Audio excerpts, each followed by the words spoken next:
In this lesson, we're going to learn about the Unity application and what Unity is and what it is not. So we're going to learn what we can do here and what we're going to have to do in other applications.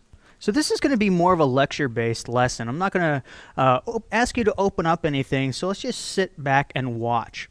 So Unity is a game development tool. Now, a game is essentially anything that has an interactive component. Games can be anything from a first-person shooter, an RPG, to an educational game. Pretty sure if you're watching this tutorial, you're familiar with what games are. Now, development might be a little bit new. So development is actually the process of creating, growing, or developing something. Now, we can see here inside of this level that we're going to be working with throughout this entire course that we have quite a few things going on. We've got walls, we've got fire, we've got paper littering our hallways, and all of these visible things, or all of the models, such as the ground, the paper, and these pods here, were actually created in a separate application. That's because Unity is not an asset creation tool. So all of your models, your textures, your sculpting, and even your code is going to be done in a separate application. Unity's purpose is to bring together all of these variety of assets and combine them into a cohesive level or a cohesive game.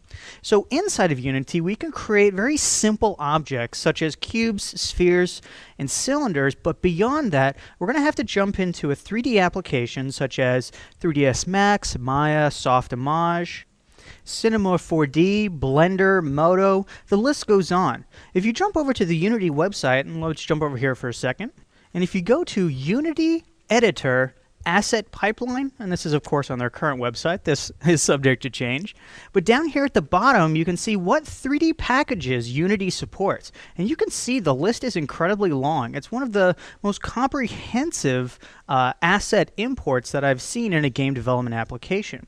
So you can import your Maya files, your 3ds Max files, Cinema, Blender, so on and so forth, and you can see here exactly what will be imported upon dropping these into our project.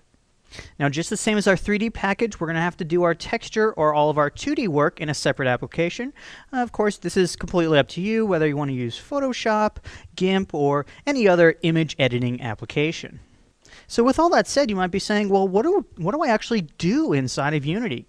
And inside of Unity, we assemble these various assets into scenes, and then we can add code and other objects to have the player interact with our objects. Now, there are actually a few things we will create inside of Unity. All of the lighting you see here was created inside of Unity. We also have these particles that we've created inside of Unity. Usually when you have something that needs to interact with other objects, such as particles or physics, we'll need to use part of Unity to get that into the system.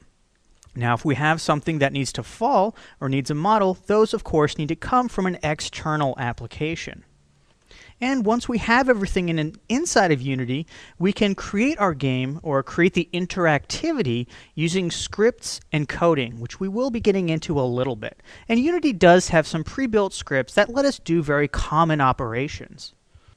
So in case I haven't made it clear, creating a game in Unity takes quite a bit of time even outside of the Unity editor. You can of course create a game using the basic Unity assets, props, and objects, but it is going to look a little bit plain. So by the time, or to get to this point of our project, we have spent some time inside of 3ds Max, inside of Maya, inside of Photoshop, creating the base assets that we then combine together to make our game. Now, if you want to learn more about creating game assets, we have a variety of courses on several of the different applications on how to create game-ready assets on digitaltutors.com. Now, I like to think of Unity as if I'm building a house.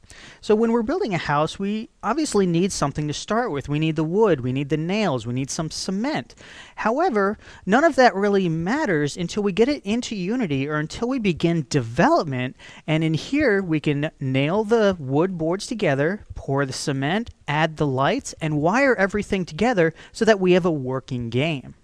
Now, with that metaphor in mind, let's take a look at each of these individual pieces that it takes to build a game inside of Unity.